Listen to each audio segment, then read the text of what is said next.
Olá pessoal, tudo bem? Bem-vindos a mais um novo vídeo. Depois de confirmar que as conversas vazadas eram verídicas, Sérgio Moro cria uma nova estratégia falando que não há veracidade nas mensagens que foram divulgadas pelo Intercept.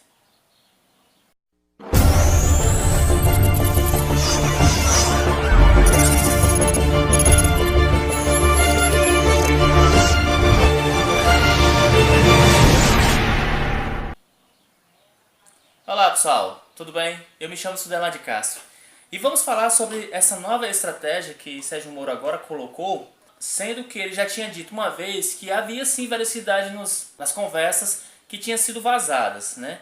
Agora parece que não tem como, não é criar um fake news sobre esse fato que realmente mostra que houve a parcialidade do juiz no caso. Ele vem agora falando que é inverídico o que está sendo postado pelo Intercept.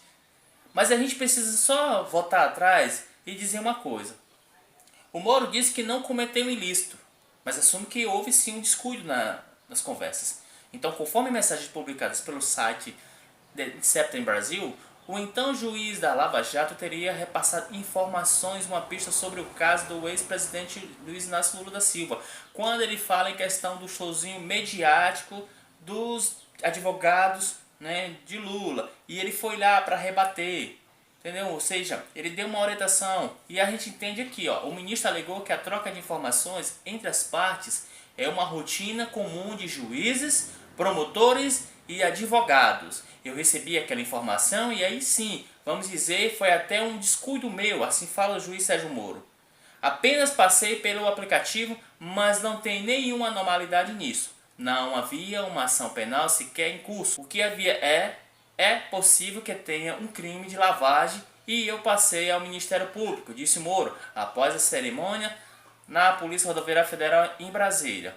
Primeiro, se isso que ele fala que não é uma coisa corriqueira e normal, de juízes, promotores e advogados trocarem informações, principalmente quando há realmente um processo em curso, que no caso do Lula estava em curso, e Sérgio Moro como juiz era para julgar o mérito e não intervir nas partes, principalmente na parte do Ministério Público, que muitas das vezes Dallagnol falou que estava insegura sobre as provas que tinha contra Luiz Inácio Lula da Silva, né, o tão ex-presidente, mas Sérgio Moro orientava até quem poderia ser as possíveis testemunhas a favor, né, da operação contra o ex-presidente. E aí você vê que dentro do escopo jurídico existe essa repulsa de troca de informações entre promotores, juízes e advogados. Ou seja, qual é a garantia que as pessoas têm que será julgado de forma imparcial nos seus casos? É uma coisa gravíssima, não era para ser uma coisa que um ex-juiz e atual ministro pudesse falar, que é uma coisa normal, a troca de informações entre promotores, juízes e advogados. Essa é a forma mais descarada que o judiciário nos mostra, é uma forma que nos repudia, porque no momento, quando é no outro lado, a gente pode até pensar que é algo normal e o ilícito pode ser utilizado como prova, mas quando se volta a própria pessoa que na qual era a favor aquela forma de punição ou de investigação, aí a pessoa sente na pele e vê que realmente a justiça ela é seletiva. O Brasil é um país desigual, isso é óbvio. Então, se umas pessoas que aparentemente têm condições favoráveis sofrem esse tipo de ação, imagine uma pessoa mais simples. É horrível, não é nada normal, é uma vergonha para o judiciário brasileiro essas trocas de informações sobre processos de procuradores, juízes e advogados. E isso faz com que Sérgio Moro tenha uma certa instabilidade, porque como juiz do caso, ele jamais poderia realmente ter orientado a Operação Lava Jato.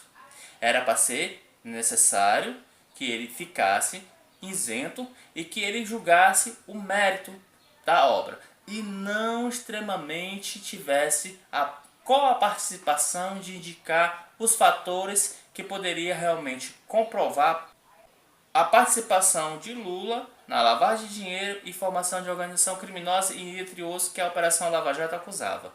Então Moro afirmou que somente se afastaria do cargo no governo se houvesse um comportamento impróprio. Se isso não for impróprio, eu não sei o que é, porque de uma certa forma isso acaba caindo não das graças dos bons olhos de pessoas que tinham como uma pessoa imaculada e incorruptível. Mas se Sérgio Moro usou artifícios, né, ilegais para uma condenação, não vejo o porquê dele falar que não cometeu nada ilícito.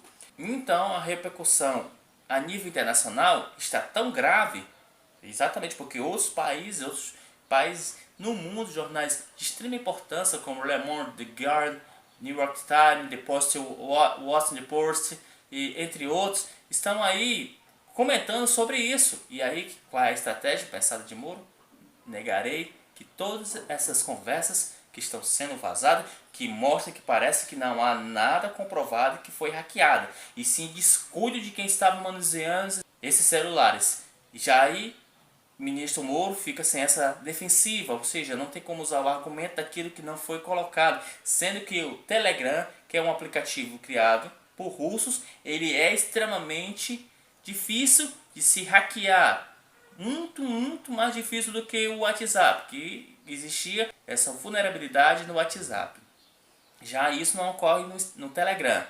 Então, Sérgio Moro, ele vê uma possibilidade de agora negar tudo aquilo que o The September Brasil está colocando de forma gradativa as conversas. Ora, uma estratégia para poder até blindar o próprio ministro.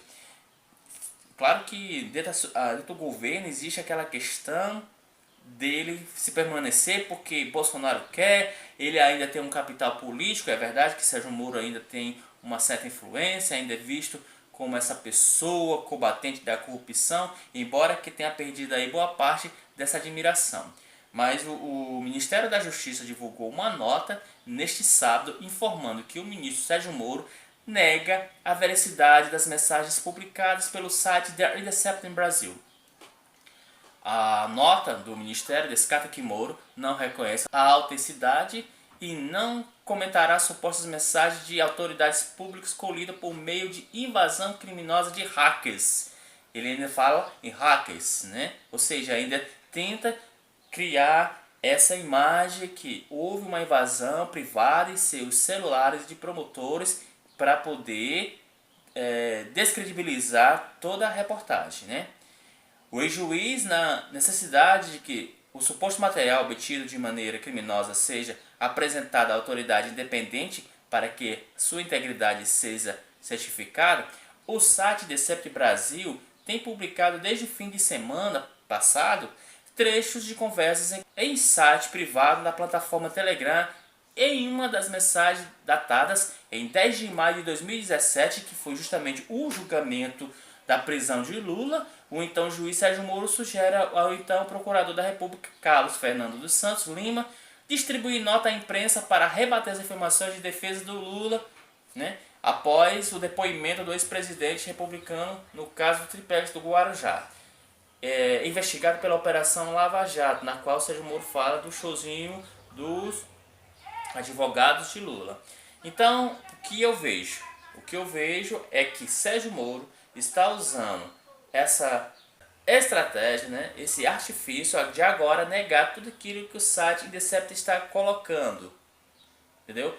É necessário não esquecermos que sim, houve um contato direto de Sérgio Moro, né, com os demais membros da Operação Lava Jato. Ou seja, o judiciário agora fica corrompido de uma certa forma, a imagem um pouco denegrida em relação a tudo aquilo que está acontecendo. Claro que parece que o governo ele está meio à margem de tudo isso, como se nada estivesse acontecendo. Não está nada bem para a situação de Sérgio Moro, mesmo que ele tenha essa força ainda, esse capital político, né? Essa proteção ainda aparente do presidente no Congresso, mas seria para ele uma forma suicida negar aquilo que o Intercept está jogando, entendeu? Porque há mais coisas. Lembre-se que foram 1.700 páginas. Há muita conversa aí para ser ressaltada. Há muita água para passar por baixo dessa ponte. No caso, galera, eu me despeço por aqui e a gente se encontra no outro vídeo. Valeu!